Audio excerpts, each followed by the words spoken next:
Hello, Ray Phoenix here, and welcome to Let's Play Spyro the Dragon, Part 4. So we're still in this war-torn Peacekeepers world, the war-torn world, or the War Makers world, what they should have actually called this level. We're charging at more enemies and destroying more of these enemies and collecting gems off them, as you can see. This level also reminds me a little bit of Eridos. I think that's what it's called from the original Wipeout. This looks like somewhere that could be in Utah, maybe, like some rocky, dusty place. Almost looks like it could be in Western Australia, maybe, too. That place is also very rocky and dusty and kind of old-fashioned. Kind of like the surface of Mars, almost, how it's all red and dusty, a war-torn world. That's part of why Mars got its name from, was the fact it looks like a war-torn world that aliens may have battled on centuries, possibly millennia ago.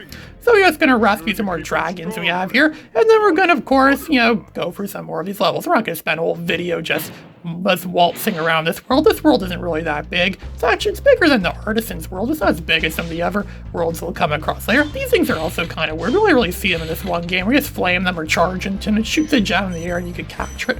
I don't think those are in any of the sequels. They're kind of dumb, actually, the more I think of it, which is probably why they're not in the sequels.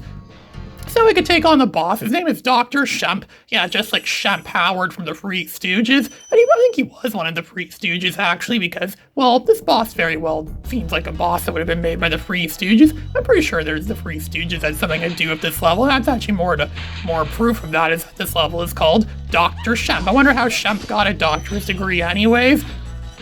Something is Shemp Howard, that is.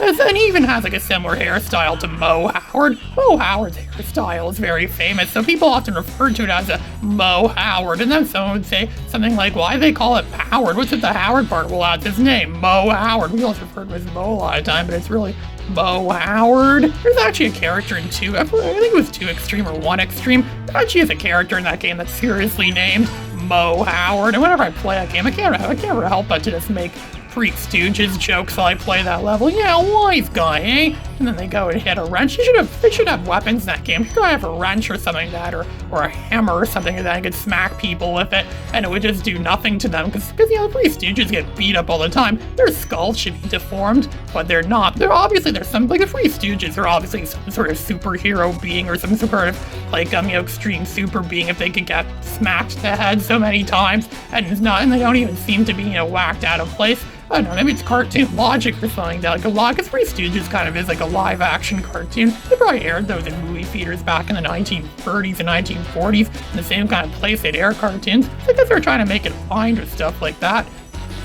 I love the music in this level too. This music has some pretty, really good music. Stuart Copeland really nails the soundtrack on this one. It is really, the music is really good. In fact, this game has one of the best soundtracks of any game I've ever played. It really does have such awesome, well done music. So much, in fact, when I make Let's Plays of Star Wars video games that has actual copyrighted music from Star Wars in them, I often use the soundtrack to this game to cover up the music. I usually use most of the music I use from Spyro or Ape Escape or stuff like that, because I find their soundtracks are actually quite underrated and they deserve more attention. So that's why I use Spyro and Ape Escape music a lot of the time in my Star Wars Let's Plays, to prevent copyright issues, because a lot of the music in Star Wars games is actual real John Williams copyright Star Wars music, but even then you still can't get over, or can't fully get around copyright issues in music. Like just on my last Let's Play, I did the Star Wars Battlefront 2 Let's Play, I got a copyright claim from Family Guy in one of those videos. Apparently I used Family Guy Star Wars in one of those videos. Must have been from that episode where Peter Griffin and his team of clone troopers stormed the Jedi Temple and they committed mass genocide on all those Jedi by shooting them and pretty much destroying them pretty much. And then there's a second part too where I mistakenly said we committed regicide, but really that's not really much of a regicide. We have to go against the Queen of Naboo, but the Queen of Naboo is not a monarch, so it's technically not regicide. So here's Dr. Shemp, as you can see here, is going to go and blast him a couple times. So the second video of that's the next video I made after that copyright claimed video. I just jokingly said, oh, hello, welcome to Let's Play Family Guy, the video game. This is the best Family Guy game there is. Imagine they actually did make a Family Guy game that was like Star Wars Battlefront 2 or the Star Wars Battlefront games. I don't even think there are very many Family Guy games. I remember there was one on the PS2 a long time ago. There'd be some other, there's like a non-mobile game. Family Guy doesn't seem to have as many video games. The Simpsons has a lot of video games, but Family Guy doesn't really seem to have as much video games. I guess Family Guy is not as video game friendly as or not as like, translates to video games as well as Simpsons does. Seems kind of like Star Wars and Star Trek. There's tons of great Star Wars games out there. There aren't as many good Star Trek games, because Star Trek doesn't really make for as good of a video game as Star Wars. If Star Wars is very video game oriented and very video game, like Star Wars is like a perfect recipe for a video game. If I didn't know any better, I'd say Star Wars is secretly made to be a video game this whole time, and people didn't even realize it or notice it, because it just did so well as being a movie at first in a time when video games are very primitive. And this isn't the first time I got a copyright claim from Family Guy Star Wars, or Family Guy saying I used popular content in a Star Wars game. There was another time too in 2020 when I did my Star Wars Episode 1 Jedi Power Battles Let's Play, and I was told I used Family Guy content in that video too. It was a game that's loosely based around Star Wars Episode 1. Come to think of it, I don't even think I played that Star Wars Episode 1 Jedi Power Battles game since I made that video. I used to play that game a lot back in 2019 and 2020 when I finally got an ISO image of the full game of that. And since then, since 2020, I don't even think I've played it at all since then. Someone actually wanted me to do a Let's Play as all 5 of the characters, but I didn't really see the point of that, because it's pretty much the same game, just with different characters, and some of them aren't really that good. Like Plo Koon, he fights like frickin' old people. He kind of is he's like the Gomer Pyle of Jedi, so I think would have used him in that. Imagine Spyro the Dragon if they were all multiple different characters, different abilities. Oh wait, they kind of did do that. That's kind of what happens in the third game when they introduced playable characters. People didn't really seem to like that as much, or like the idea as much. I mean, in all fairness, people play a Spyro game so they can be Spyro, right? He's like Batman in Batman games. People play a Batman game so they can play as Batman. That's probably why Lego Batman, the video game, is the smallest character roster of any Lego game ever. It's probably for that same reason, because that's why else would someone play a Batman game, right? No one plays a Batman game so they can play as Robin, right? No, it's always Batman. They play a Batman game so they want to be Batman, right? Everyone wants to be Batman, right? Imagine if everyone that wanted to be Batman could be Batman, right? Then we have a whole society of Batmen or Bat people. That almost sounds like the 4th Captain Fusion movie, Enter the Fusion-verse, where it's a whole universe based around Captain Fusions of different kinds and different whole civilization based around them. But of course, there's political shysters out there that want to take over the world and stuff like that, or take over the universe kind of thing. What 1776 is supposed to stand for, because I've had 1776 gems at the end of that level. My total is 1776. Yeah, that's very patriotic. What I could be doing to playing this game on July 4th, and I got that. Oh boy, what a coincidence that would have been. July 4th. Yeah, I kind of like how John Adams and Thomas Jefferson both died on the exact same day, which was July 4th exactly. I think it was like 50 years or so after the Declaration of Independence was signed. Oh joy, what a complete total coincidence. And what a bit of major coincidence that was.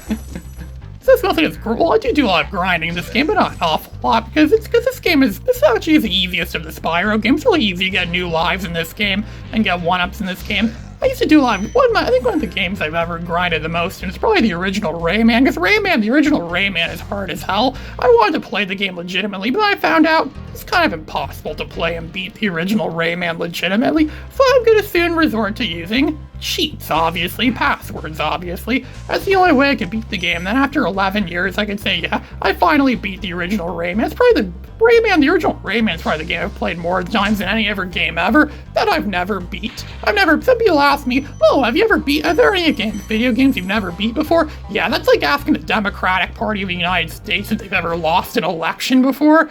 Of course they've lost elections. Every political party has lost an election at some point or another. I don't think there are any political parties out there that never lost elections before.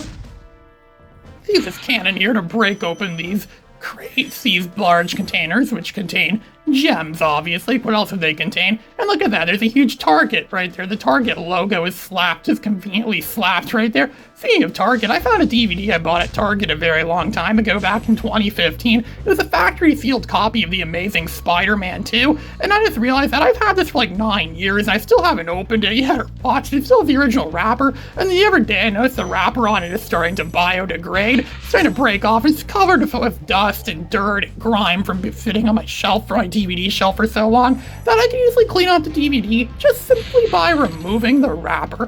That's how easy it is to clean a factory-sealed DVD.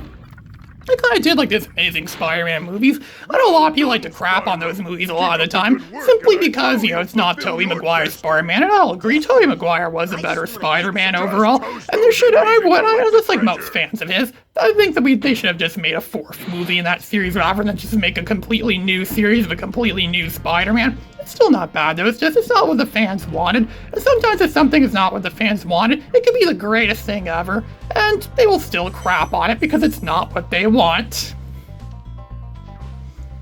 So now we can climb up these platforms. There's a lot of platform jumping here, just like in Star Wars Episode 1 Jedi Power Battles. And we could now go to the next flight level in the game, Night Flight. I wonder if that's supposed to be a pun on something like a nightlight. Just take the F out of there and it's Nightlight. Remember, I used to sleep with a nightlight a lot when I was a kid, and I thought it was pretty cool. Some people sleep with nightlights, and it's considered a cool thing nowadays. But back in the day, people used to make fun of people for sleeping with nightlights, and people would have the whole class singing the kid's name, sleeps with a nightlight. Before you know it, everyone in the class is laughing, and the teacher smashes his hand on the desk and yells, "That's the funniest thing I ever heard!" Yeah, I wonder if they got that idea from the Donkey Kong Country TV show. That's the funniest thing I ever heard! I still wonder if the funniest thing I ever heard is, I don't know, the fact I can do Let's Plays of Spyro the Dragon. Is that the funniest thing I ever heard? I don't know, maybe it is the funniest thing I've ever heard. It probably is the funniest thing. They're pretty much playing the good version of Superman 64. People compare this game to Mario 64 a lot. I bet I'm one of the only people that's ever compared this game to Superman 64. I like making odd comparisons. Like the time I compared Captain Underpants to 50 Shades of Grey. I think I'm one of the only people that ever thinks Captain Underpants is something for adults. I used to think Captain Underpants was made for adults when I was a kid, considering the fact it's about a guy in his underwear that fights off supervillains in some, comic style venue or something like that. And I wonder if they ever get more writers of the Captain Underpants, because I'd love to sign up for that job if that ever were a job. I could contribute so many cool ideas to Captain Underpants. I could probably put Dave Pilkey to shame with all the ideas of Captain Underpants I could come up with. That was my first attempt there. See, I got 180 gems for that one attempt. I had to do a complete 180 on this level. I'm gonna give this level a complete 180 and get the rest of those remaining gems just by getting through all the challenges. Let's go for the rings. Fly through the frickin' rings. Don't you just love flying through the frickin' rings? Yeah, I like flying through the frickin' rings. And so we could smash all these crates here, these boxes, things here, which technically do have gems in a way, because it does contribute to our gem collection by going through this level and getting everything done. They're actually some of my favorite levels in this game. I remember a long time ago, some kid asked me, "Oh, is this Speedway level? Is this your favorite level in the game?" I'm like, no, it's not even a level, it's a Speedway. Well, they kind of are levels in this game, and to come to think of it, these actually are some of my favorite parts of the game. Nowadays, I realize that, yeah, these are really awesome, and I'm impressed with the first Spyro had stuff like this. This seems very advanced. Remember, I didn't think the first Spyro was that advanced when I played the demo of it. They should have included at least one of these levels in the demo. That would have been the best demo, the best PS1 demo I've ever played. I've played tons of demos. I think the best demo I've ever played on the PS1, it might be the demo for the original Ape Escape. It gave you 2 full levels, plus some training levels, and even allow you to do time attack as well, too. Time attack mode, like on the front of those two levels. It actually was a pretty good demo overall. Too bad demos today aren't like that. They don't want you to buy everything nowadays or save everything all nowadays. It makes sense why demo discs are a thing of the past, because discs in general are a thing of the past now. So we got 300 gems from now. We got a lot of gems saved up. So this is Ray Phoenix signing out.